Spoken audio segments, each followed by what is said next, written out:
Olá, sou Cleane Rodrigues e estamos aqui no Clicando Direito para conversar um pouco sobre a medida provisória 871 de 2019.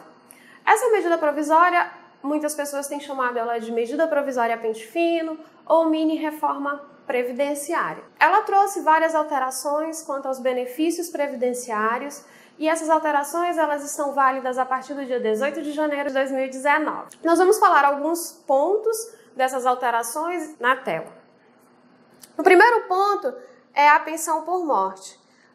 Antes da medida provisória, os menores de 16 anos poderiam requerer a qualquer tempo o benefício, sendo que este benefício seria o retroativo à data do óbito do segurado. Após a edição dessa medida provisória, esses menores de 16 anos precisam requerer dentro do prazo de 180 dias após o óbito do segurado, pois se eles não obedecerem esse prazo, esse benefício ele não vai retroagir a data do óbito, ele vai ficar apenas a data do requerimento. Uma alteração muito importante foi quanto também à questão da prova testemunhal para comprovar a dependência de união ou união estável. Antes, essa prova testemunhal era aceita junto ao requerimento do INSS. Agora, após a medida provisória, na tela, essa prova testemunhal sozinha não é aceita. É necessário que tenha uma prova documental para comprovar essa relação de dependência e união estável. Outro ponto importante é o auxílio reclusão. Antes da medida provisória, bastava 1 mês de contribuição para que o dependente do segurado tivesse direito a esse auxílio. Agora, após a reforma, após a medida provisória, é necessário 24 contribuições para que os dependentes do segurado tenham direito ao auxílio reclusão. E outro ponto interessante é quanto ao regime desse auxílio reclusão. Antes da medida provisória, poderia ser tanto no regime semiaberto como no regime fechado. Após a medida provisória, ela é apenas no regime fechado. Outra mudança foi licença maternidade.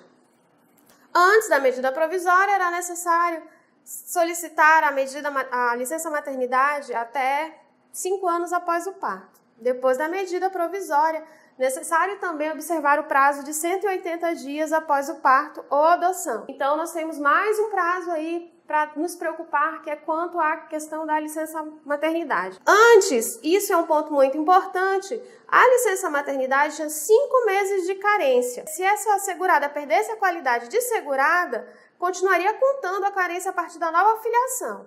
Com a medida provisória, não. Esse prazo de 5 meses de carência, ele aumentou para 10 e a qualidade de segurada, se for perdida, ela só vai começar a ser contada com a nova filiação.